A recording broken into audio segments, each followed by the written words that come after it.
इस वीडियो में हम BSc second year organic chemistry practical के बारे में देखेंगे।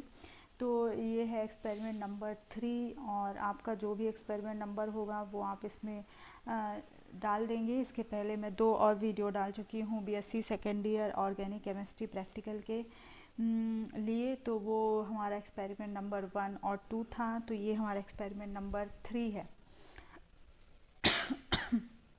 सॉरी, यहाँ पर आप क्या डालेंगे, प्रयोग क्रमांक 3।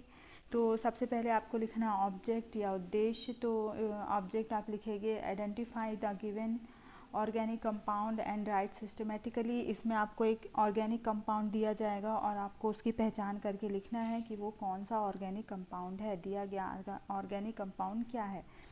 तो दिए गए कार्बनिक यौगिक की पहचान कर विधिवत लिखिए। हिंदी में उद्देश्य क्या लिखेंगे आप, दिए गए कार्बनिक यौगिक की पहचान कर विधिवत लिखिए।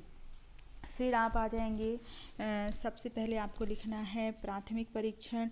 तो प्राथमिक परीक्षण में आप क्या लिखेंगे, स्टेट और कलर, ऑर्डर, सॉल्युबिलिटी, अवस्था, रंग, गंध और विलेयता।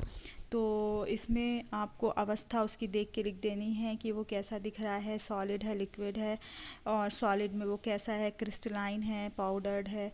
तो ये क्या है, जो ऑर्गेनिक कंपाउंड है वो क्या है, सॉलिड और कैसा है, पाउडर्ड फॉर्म में है। तो हिंदी में क्या लिखेंगे, ठोस पाउडर। ठीक है, और कलर उसका क्या है, जैसा कलर उसका होगा वो आपको लिखना है। तो वाइट कलर और सफ़ेद कलर है। उसकी गंध कैसी है, तो नो स्पेसिफिक स्मेल या कोई विशिष्ट गंध नहीं। और उसकी सॉल्युबिलिटी आप देख लेंगे वाटर में क्या है, तो सॉल्युबल इन वाटर या जल में विलय। फिर आपको इसका इग्निशन टेस्ट लगाना है या ज्वलन परीक्षण लगाना है।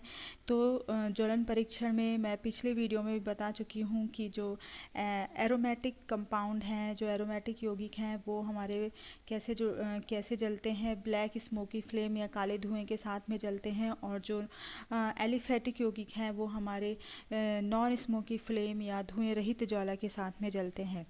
तो यहाँ पर आप इसको ग्लास रॉड में लेकर इसको जलाकर देखेंगे कि ये कैसे जल रहा है, इसके जलने पर धुआं निकल रहा है या नहीं। तो इसमें क्या लिखना है आपको, burn with non smoky flame, hence it is a aliphatic compound. Smoky flame के साथ में नहीं जल रहा है तो ये क्या एलिफेटिक कंपाउंड है। हिंदी में क्या लिखेंगे, कि पदार्थ की थोड़ी सी मात्रा ग्लास रॉड में लेकर जलाने पर पदार्थ धुएं रहित ज्वाला के साथ जलता है, तो क्या है, एलिफेटिक यौगिक है। अब नेक्स्ट देख लेते हैं हम। तो नेक्स्ट में आपको लिखना है एलिमेंट टेस्ट या तत्व परीक्षण। तो तत्व परीक्षण में आप क्या लिखेंगे, nitrogen, sulphur and halogen are absent. और हिंदी में क्या लिखेंगे, नाइट्रोजन, सल्फर और हैलोजन अनुपस्थित।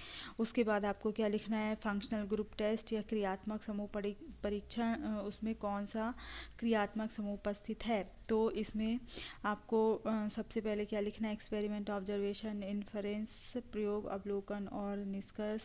तो इसमें सबसे पहले आप क्या लिखेंगे, मॉलिस टेस्ट। तो ये मॉलिस टेस्ट क्या होता है ये देख लेते हैं हम। तो 2 ml aqua solution of the compound, add 1-2 drops of alcoholic alpha naphthol, shake it well and add 1 ml of concentrate H2SO4 by the side of the test tube।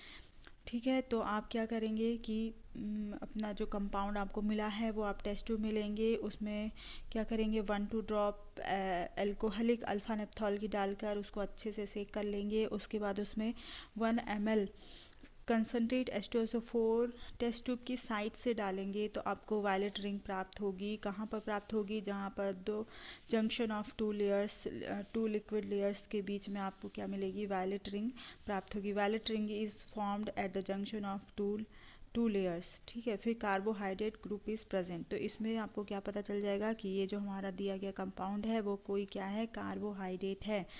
अब हिंदी में इसको मॉलिस टेस्ट को कैसे लिखेंगे, तो मॉलिस परीक्षण, पदार्थ के 2 ml जली विलयन में एल्कोहलिक अल्फा नेप्थॉल की कुछ बूंदें डालकर परखनली की दीवार के सहारे 1 ml शांत H2SO4 धीरे धीरे डालते हैं। तो 2 द्रवों के मिलने के स्थान पर लाल भूरे रंग की रिंग बनती है। तो कार्बोहाइड्रेट उपस्थित। अब कौन सा कार्बोहाइड्रेट है, ग्लूकोज है, सुक्रोज है, तो ये हमको क्या करना पड़ेगा, उसके लिए स्पेसिफिक टेस्ट लगाना पड़ेगा।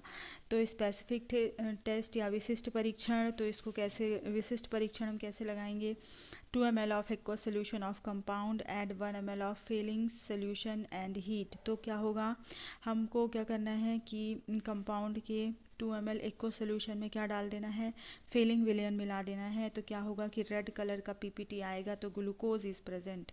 ठीक है, और हिंदी में कैसे लिखेंगे, कार्बनिक यौगिक के जलीय विलयन में 1 ml फेलिंग विलयन डालकर गर्म करते हैं तो लाल भूरापक्षेप प्राप्त होता है, तो ग्लूकोज क्या है, उपस्थित है। फेलिंग विलयन डालने पर क्या मिलेगा हमको, लाल भूरापक्षेप मिलेगा, तो ग्लूकोज उपस्थित है।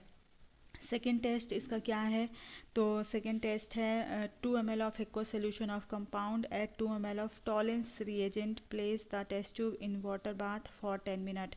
इसमें क्या करना है आपको, कंपाउंड के जलीय विलयन में थोड़ा टॉलेंस अभिकर्मक डालना है और टेस्ट ट्यूब को वाटर बाथ में 10 मिनट के लिए रख देना है। तो आप उसमें देखेंगे कि उसमें सिल्वर मिरर जैसी दिखाई देगी और ग्रे कलर का पीपीटी दिखाई देगा, तो ये क्या है, ग्लूकोज प्रेजेंट है। हिंदी में क्या लिखेंगे, कार्बनिक यौगिक के जलीय विलयन में 2 ml टॉलिन अभिकर्मक डालकर परखनली को उबलते हुए जल में 2-3 मिनट के लिए रख देते हैं तो धूसर रंग का अवक्षेप या रजत दर्पण आता है, तो ग्लूकोज उपस्थित है। ठीक है, तो ये ग्लूकोज के 2 टेस्ट हैं, इनमें से कोई भी एक टेस्ट आप याद कर सकते हैं और उसको परफॉर्म कर सकते हैं। फिर हमको क्या लिखना है, लास्ट में रिजल्ट लिखना है या परिणाम लिखना है। तो the given organic compound is glucose, दिया गया कार्बनिक यौगिक ग्लूकोज है और ग्लूकोज का ये आपको स्ट्रक्चर बना देना है, केमिकल स्ट्रक्चर बना देना है और इसको याद भी कर लेना है। ठीक है, तो इस तरह से आपको ये ग्लूकोज अगर आपको ऑर्गेनिक कंपाउंड में दिया गया है तो इस ग्लूकोज का आपको फाइल में ऐसे इसको प्रैक्टिकल लिखना, और फाइल में आपको कोई भी ये स्केच पेन से नहीं लिखना है, आपको केवल ब्लैक और ब्लू पेन का ही यूज़ करना है। ओके, तो इस वीडियो में इतना ही। अगर आपको ये वीडियो अच्छा लगा हो तो इस वीडियो को लाइक कर दीजिए।